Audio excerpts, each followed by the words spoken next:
Good afternoon, everybody. I know that I stand between you and happy hour, so we will make this short and sweet. I guarantee you it's not going to be an hour. All right.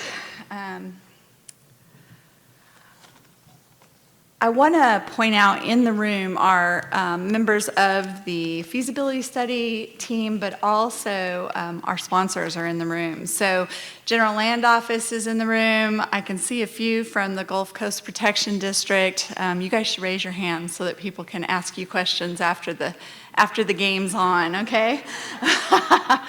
So I'm going to start talking about kind of the environmental justice aspect of the Coastal Texas Project. Thank you for inviting me to do that. I never get to talk about this part. We always just talk about the engineering feats and marvels that we're going to try and undertake with the project, but we never seem to get down into the weeds on this particular topic, so I'm kind of excited. The thing to be aware of here is that Coastal Texas was a feasibility study. We are at the point where we just received authorization in 2022, in Word of 2022. We did receive our first appropriations for planning. It's called pre-construction engineering and design. We use acronyms like crazy, so just be aware. I'm sorry, I apologize in advance. I usually end up buying beers for everyone. I forget to lay out their Water Resources Development Act. So we received a very small increment, $500,000 in 2024's work plan. That's going to allow us to do some review of designs that our sponsors are going to undertake. Our budget for the project is $34.4 billion. That's with a B, not with an M. That's not a typo. It is a 65-35 cost share project. Our two sponsors then are the Texas General Land Office and the Gulf Coast Protection District. The Texas General Land Office is focusing on cost-sharing the ecosystem restoration side of the project, as well as a small coastal storm risk management feature in South Padre. And then the Gulf Coast Protection District is going to take on the largest of the ecosystem restoration sites, which we affectionately call G28, as well as the rest of the coastal storm risk management features that happen to be in and around where we sit as we speak. So everything in this region that affects Houston, for example, is in the Gulf Coast Protection District's backyard. So we have initiated what we call the pre-construction engineering and design. We started that in 2023 with setting up those partnering agreements. There's many more to come, but at least we've started. We would very much like to initiate construction in 2025. That's contingent on us getting to the first set of plans and specs and awarding a contract thereafter. The thing to remember about Coastal Texas is that it's a multi-purpose project, so it not only focuses on surge and reducing the risk for flooding, but also this ecosystem restoration component, which allows us to assist Mother Nature in helping us with flooding as well. The scope is pretty big. We focus on multiple lines of defense instead of just one line of defense. We are predominantly focused on storm surge, not rainfall, but we do take into account rainfall in our analyses. The idea is to protect and conserve, to basically improve resilience for the entire Texas coast. Resilience then here is defined as the ability to prepare, endure or withstand events, then to recover quickly and then adapt as time moves on, particularly in light of climate change, for example. The threats that we're looking at then are sea level rise due to climate change. We're also, as we've all experienced the entire summer long, faced with many hurricanes that are coming our way, and the frequency of those is only going to increase over time. The magnitude of them is turning out to be increasing as well. And we have a severe coastal erosion problem on the Texas coast. We heard from the Parks Board today about the end of the seawall and that being one of the highest eroding sites on the coast. There's also another one at High Island at the top of Bolivar Peninsula. All of this is still within the footprint of Coastal Texas, so we're looking into addressing each and every one of these threats with our designs. $34.4 billion buys you two very large navigation gates out there in the Houston Ship Channel. 36 gates total to fill that 2-mile gap, an 18-mile ring system around the backside of Galveston Island, as well as 2 gated structures up on the mainland that are at Clear Lake and at Dickinson, and then pumping stations that accompany both or all of those features so that we can basically remove the water that's falling on the landscape as the system is in a closed condition. Along the front of the Galveston Island, as well as Bolivar Peninsula, we're also looking at something like 43 miles of beaches and dunes. And so all of that plays into the coastal storm risk management features. Then, on top of that, we have one last coastal storm risk management feature in South Padre, which is a 10-mile long beach system. It may just be 3 miles, sorry. And then 8 ecosystem restoration sites. Those ecosystem restoration sites include things like breakwaters. There's 114 miles of breakwaters in the plan. We've got marsh restoration behind those breakwaters. We have oyster reefs being installed to attenuate waves, but also to provide habitat. And then bird islands and reconnecting of hydrologic features so that we can improve the water quality of the system. So it's not small by any stretch of the imagination. It's Texas. We do things big. The cost here is recouped in terms of recovery dollars. So for every dollar that we're spending, we're providing $2 worth of benefits. So we're looking at a pretty healthy return on investment for this project. Just to give you kind of a feel for what I was saying, the green lines on the top left are the beaches and dune features that we're proposing to do. It's actually a double dune system. As we mentioned, as Kimberly mentioned, we start at the vegetation line and move out into the Gulf. Those beaches and dunes are 14 feet is the first dune closest to the vegetation line. Then there's like a little swale, and then a second dune that's about 12 feet high, and then 250 feet of beach. So we're literally building up and out into the Gulf, the front of the island and the peninsula. This first beach and dune system on Bolivar starts where the gate ends, and it goes all the way up to High Island and ties into McPherson, what's the name of that, Diana? McFadden Wildlife Refuge, which the GLO has already started doing beach and dune restoration there. The second one down on Galveston here starts at the end of the seawall and goes all the way down to San Luis Pass. Those beaches and dunes are a solid line of first line defense, right? We still have the Texas Beaches Open Beaches Act that we have to deal with. You have to provide or allow for access to beaches that's already there.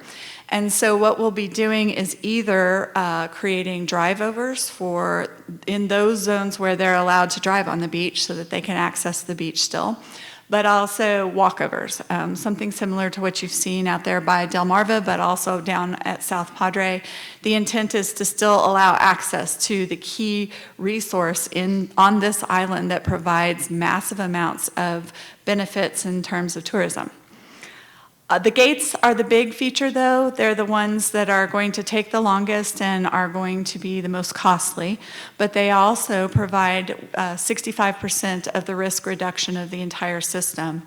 That's a 2-mile gap out there, so we're talking about a combination of vertical lift gates as well as these floating sector gates, something similar to what you see in the Netherlands, and then a brand new type of gate called a shallow water environmental gate, which is just a very large set of box culverts. The intent on that right-hand side, on the Bolivar side, is still to allow wildlife to be able to come and go to the bay. They don't want to be trying to go through the deep channels where their competitors and predators are, so we want to give them or afford them an opportunity to have a safe and healthy access to the bay. Those gates for the navigation channel are about 650 feet wide each. They are garaged on islands, artificial islands that will have to be constructed, and they are only floated out into place and then filled with water and dropped down to meet a sill at the bottom in advance of a storm. As soon as the storm passes, then they are opened back up. So the majority of the time, this system is going to be open. It's only being closed in defense of a surge event that is coming with a hurricane. It doesn't take long to open those gates. Our estimates are an hour. And so we have to develop a plan on how to close these gates and how to reopen them. We'll be working with the Coast Guard, the ports, and many other entities in this area that are concerned about how this system is operated and how it will affect navigation. Our intent is not to affect navigation. And so the thing to be aware of with these features is that we're only at about a 10% design or less. We have a lot of work to go on these, and we do have plans early on to do things like a gate design contest where we invite engineering firms to come take a look at the issues, look at the constraints, operate within those constraints, and help us better design those features. Just for perspective, there are 15 vertical lift gates to the left and right. Total count is 15 of those big islands. Each one of those lift gates is the size of a football field. It's hard to get your head wrapped around what we're talking about. You're going to be able to see this from space. It's huge. It's also impactful. You're going to be able to see this from a great ways away as you're moving towards the ship channel. We're talking about 10-story stanchions that are holding up those gates. And so this is something big. This is going to be quite an achievement. It's a generational undertaking. This is being designed for a 500-year event, so 22 feet of surge.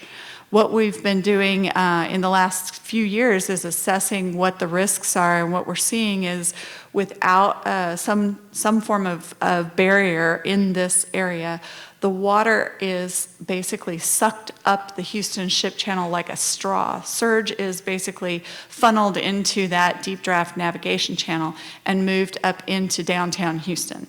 And so the intent here is to stop that process from happening. In the Hurricane Ike situation, the city of Galveston did not flood from the front. The seawall did provide protection for that frontline surge. But as the storm moved into the bay and started moving water in the bay around, it shoved water onto the backside of this island. And so what we are seeing is a projection of about 14 feet of water in downtown Galveston, even with the gates closed. And so what needs to be done is a protective system around the backside of Galveston to resist that risk. And so a approximately 14-foot wall is being proposed. It would be shorter in certain areas because the elevation is higher in certain areas. Without the gates in place, that system would need to be 25 feet high. So the key here is a system of systems that operates together to be able to afford the protection that we're going to need. The South Padre, I've already talked about its beaches and dunes. We already have beaches and dunes on South Padre. The problem is finding the material to build those beaches and dunes at the time that there is money to do so. And so by incorporating this into the Coastal Texas Project, we've stabilized that problem. And we will continue to renourish into time with that particular site. I didn't mention this, but I'm going to do the Lisa thing. The Astrodome analogy, we're talking about 22 million cubic yards of material.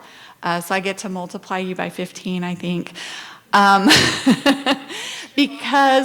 Because not only do we need that 22 million cubic yards to begin with to actually construct and get a template out there, we're also talking about a need of 22 million cubic yards again every 6 to 7 years to renourish that system.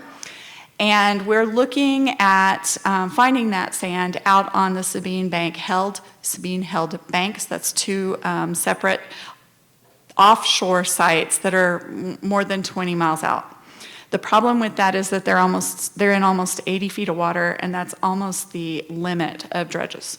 So we're looking for new sources of material that will still meet the requirements. Did anybody mention the turtles? I don't know if I missed a turtle today, but the key here for our beaches is that we provide opportune habitat for endangered sea turtles. Sea turtles are unusual or unique because when they lay their eggs, they are not gender specific. And the temperature of the nest determines whether you have females or males. And so the lower part of the nest is where it's cooler, and that's where males are generated. And then in the upper part of the nest, it's warmer, and that's where the females are generated. And so the problem here is if we put the wrong color of sand on that beach, we could affect the entire population and literally destroy it. So we have to be super careful about where we get the sand, what kind of sand it is. The quality of that sand is super important. And so we're on the hunt. Right now, BOEM, and I can't do that, so I'm gonna have to buy beers. Bureau of Energy and Ocean Management. Thank you. And our partner, Texas General Land Office, is undertaking a coast-wide survey of sand. And they're doing a sediment management plan as a result of that as well. So we're looking for near-shore sources for sand that would be less costly, but still provide us with quality sand. There's also an opportunity, and we're looking into this, to dredge Lake Houston and bring that material down to put on the beaches here. So in the future, as we start receiving appropriations, these kinds of explorations are going to be one of our focuses. The last thing is the ecosystem restoration, as I mentioned. We will talk about this, but the ecosystem restoration is small, but it's effective, and it's going to be some of the first things you see out there on the landscape. It's about 9% of the plan compared to the Gulf defenses. Those frontline defenses are about $23.6 billion in total. That's first cost in 2022 dollars. And then the Bay defenses, that includes Clear Lake and Dickinson, as well as the backside of Galveston, is about 22% of the cost. Keeping in mind that the recovery costs for Hurricane Ike, which stimulated this plan, and the study itself was about $38 billion. Hurricane Harvey's cost was about $125 billion. Hurricane Ian was a great deal more than that. And we don't even yet know the costs of Milton and Helene this year. But what the point here is that it pays for itself in one storm. When I say the ecosystem restoration sites are going to go first, that's because the majority of the ecosystem restoration sites are NEPA compliant. We had enough information to get to our designs and specifications for those sites and fully evaluate what the potential impacts would be. So everything in green and the ER sites, the ecosystem restoration sites, are named for the county that they're standing in. So G is Galveston, M is Matagorda, and on and on.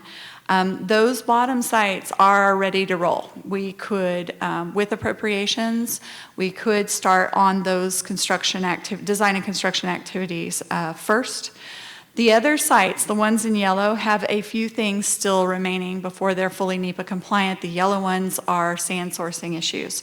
So once we get the sand located, then we can go ahead and complete NEPA on those source sites, and those then would fall into the actionable category as well. The red sites are mostly the gray infrastructure, the coastal storm risk management features. The designs are very minimal at this point. They need to mature. We need a lot of study to be able to get them there. Study including storm modeling, ship simulations. We need geotechnical analyses. We need geomorphology on the beaches and dunes, and many, many more things. The actual final report lists almost 2 pages of pre-design analyses that we are going to need to inform the designs. And so as we get that analysis rolling, those analyses rolling, we will be able to mature the designs, and then we will finish the NEPA on those features. Keep in mind that to get to the end, we're going to need innovation.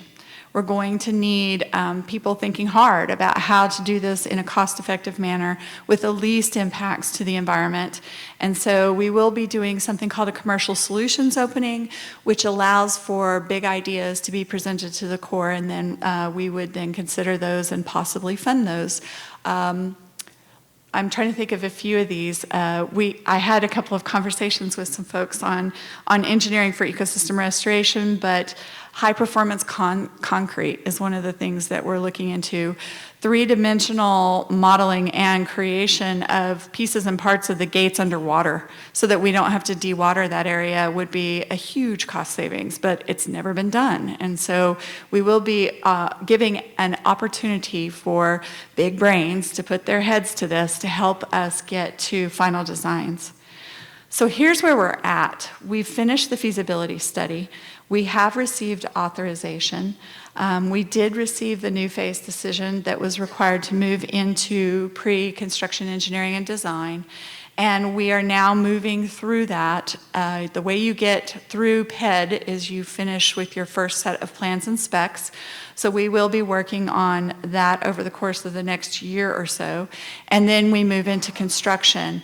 Then we go back and we start design on the next feature and the next feature and the next feature, and we construct in kind of a cyclical operation. As we complete each of the features, we hand over the keys to our sponsors, and so then they are responsible for operation and maintenance.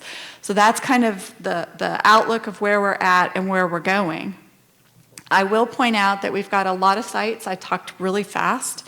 I didn't show a lot, so I would point you to the GCPD's website. It has all of the information I've been speaking to. The Facebook site is still active, even though it was for this study, and as we move forward and get appropriations, we'll be standing up even more information on Facebook and the website. And then we have the story map, which was it kind of came about as a result of COVID. We weren't able to go out to the people, and so we actually created an interface for folks to be able to get a feel for what the constraints were, what the design was starting to look like, and give us feedback on what they thought about it. As we go forward into design and construction on all these features, we will be honing that page and updating the information on that page. The vision is that if you see a bulldozer out there, you can go on this page and figure out what's being constructed. And you will get a feel over time with drone flyovers, for example, which is what Lisa was showing you, of how these things are kind of coming to fruition. So let me just move to the point of this talk, which is really cool. We are looking at social justice, and social justice looks at social vulnerability. Social vulnerability is tied to socioeconomic status and many other variables. The intent here then is the ability to prepare, recover, basically adapt afterwards, after a storm, is impaired by socioeconomic factors. Socially vulnerable communities are more likely to be negatively impacted by storms. They are less likely to be able to recover, and they're more likely to die as a result of these catastrophic events. And so we can take a look at different factors that we can get off of the census data and start pinpointing or honing in on areas that are particularly vulnerable social-wise.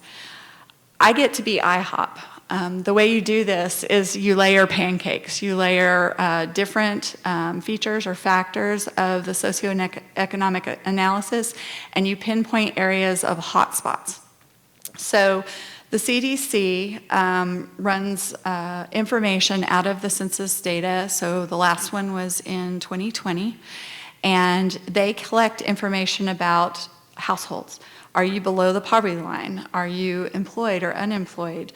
Do you have an income of a certain level? Do you have an education of a certain level? What is the age group or the ages of the folks living in your abode? Is it greater than 65? Is it less than 17? Is it do you have any disabilities? Do any of your family members have disabilities? And they even ask things about whether you're dealing with single-parent homes, or if you have transportation, or if you have things that keep you from being able to evacuate. It does look at the concept of multi-unit housing, so apartments, for example. All of these things are then a layer that they can put one on top of the other, pour some syrup on, and find where the hot spots are. The CDC has a social vulnerability index then. It's a GIS-based tool. They have a website for it that I've provided here. You can Google it. It's the Social Vulnerability Index, or SVI. And what they do is state by state, census tract by census tract, they compare and contrast what each of these scores are in a cumulative index. So they add them together or multiply them together. So in our area, in the coastal Texas footprint, we were able to lift that information off the CDC website and put that onto our site. Some of the examples of this are Galveston Island. And what we can do is then compare a without project to with project scenario. The red sites are the most vulnerable, then yellow, then green, based on those factors.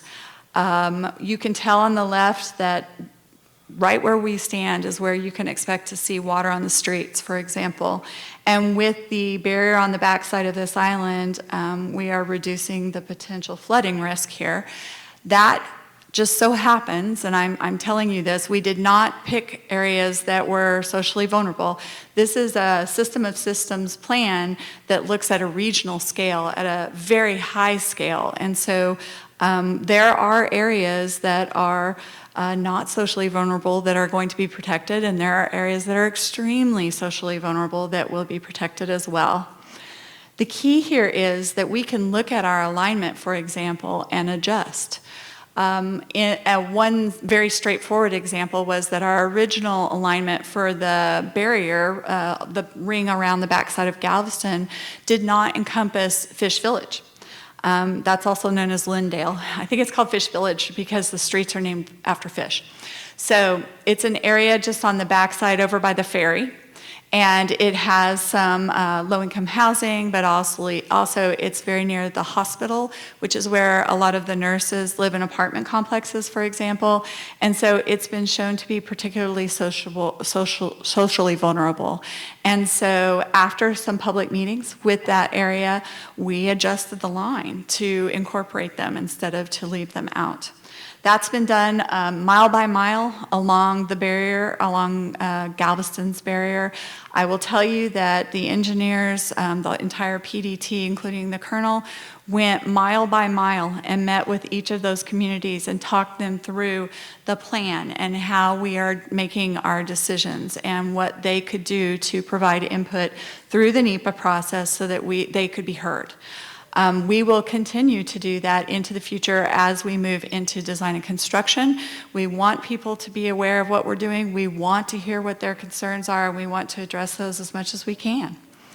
So if we move up onto the coast and we look around the Seabrook area, you can see on the left the without project condition and the with project condition. I didn't mention it before, but this is a 100-year flood event. It has a 1% chance of happening every year.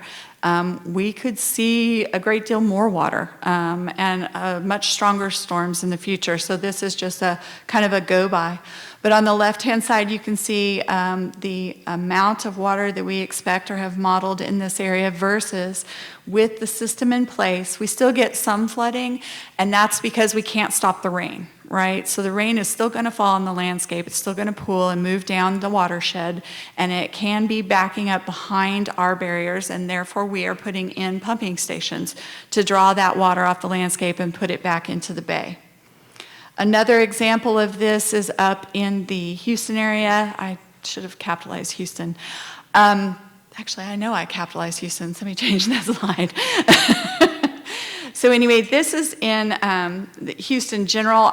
You can tell the greener area is kind of the center of Houston, and then to the right and going out to the bay, with and without the project. I zoomed in a little bit on the next slide so you could see this is the Galena Park area, extremely socially vulnerable, and what they're seeing is a great deal of water, even with a 100-year event, and the risk reduction you see is palpable. You can actually see the difference that this kind of project can provide.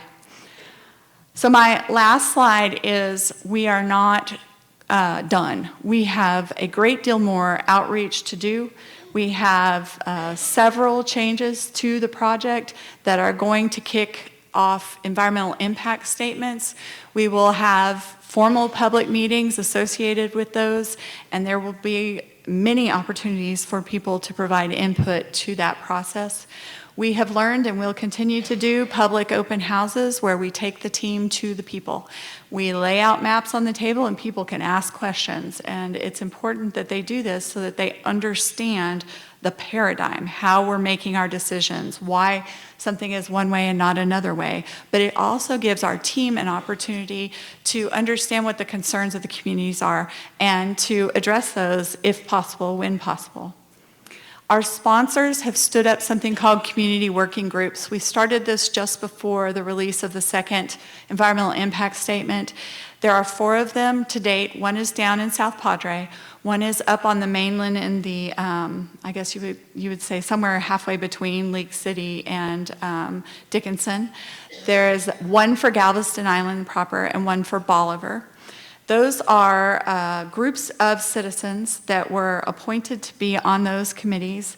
They range from real estate agents to just local people. I mean, there's nothing special about these people. They were asked to be on these working groups to provide input to the team, but also for us to be able to disseminate information.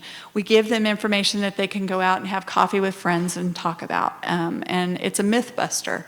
The idea here is to be able to socialize ideas, to make sure everybody's aware of why there's a bulldozer down at the end of the street, and to explain how long this is going to take. I did not really say on the planning horizon what we're talking about here.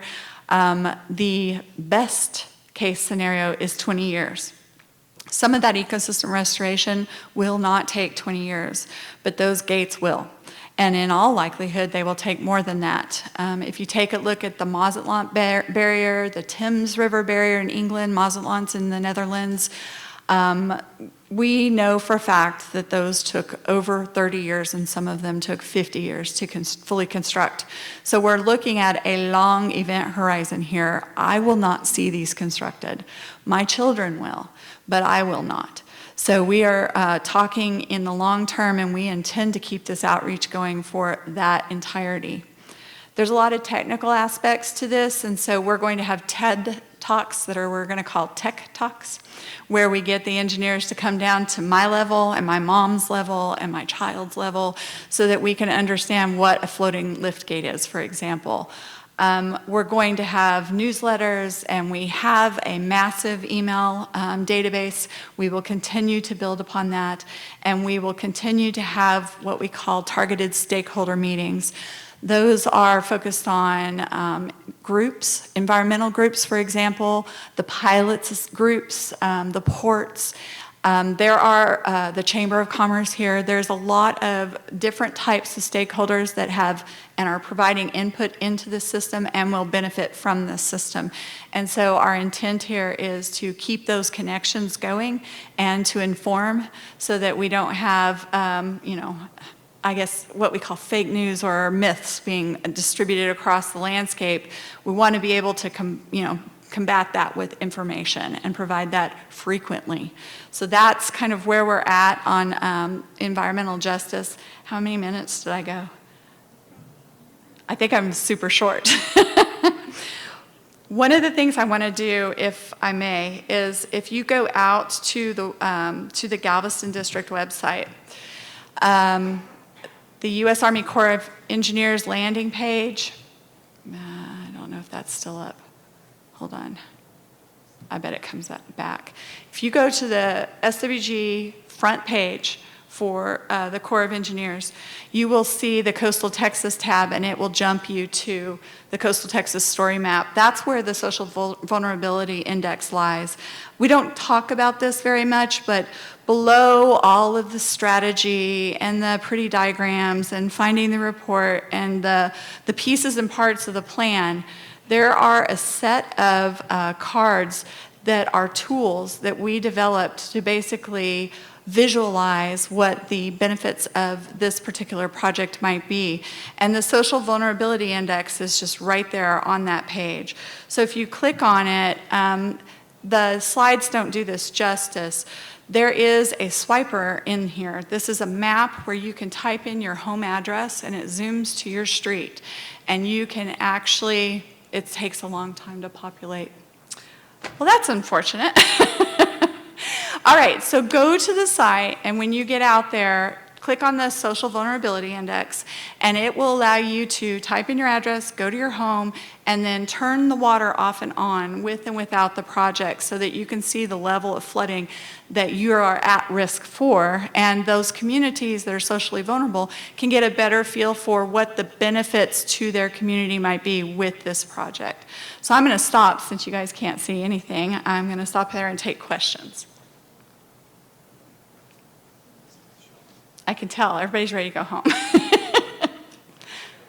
All right, you can Google me. I didn't bring any cards, that's my bad, right? Oh, very good. Hey.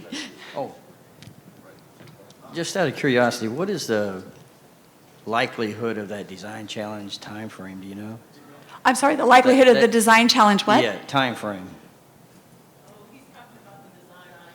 Okay, so the gate design contest or competition will have to actually plan for that well, right? And so we need appropriations to be able to do that, and it is our intent to provide funding for selected firms to compete, to be able to improve upon the designs that we have. And so we're probably talking sometime in the next, I don't know, 5 years. If we get appropriations, that's what we're looking at. We do think that design of the gates will take anywhere between 7 and 15 years to be able to complete. And so, again, this is the long game. We have to think for a while, and we don't have appropriations to be able to strategize this yet.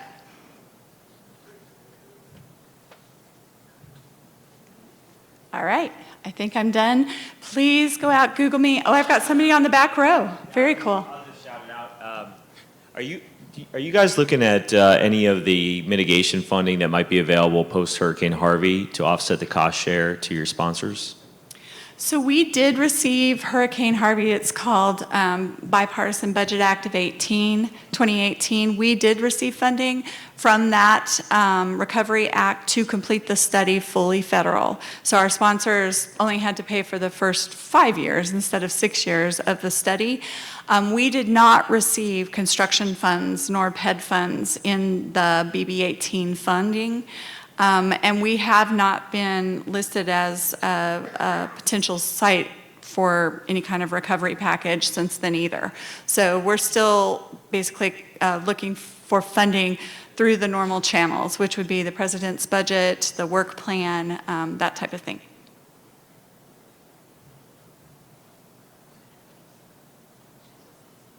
All right, very cool. Thank you, guys.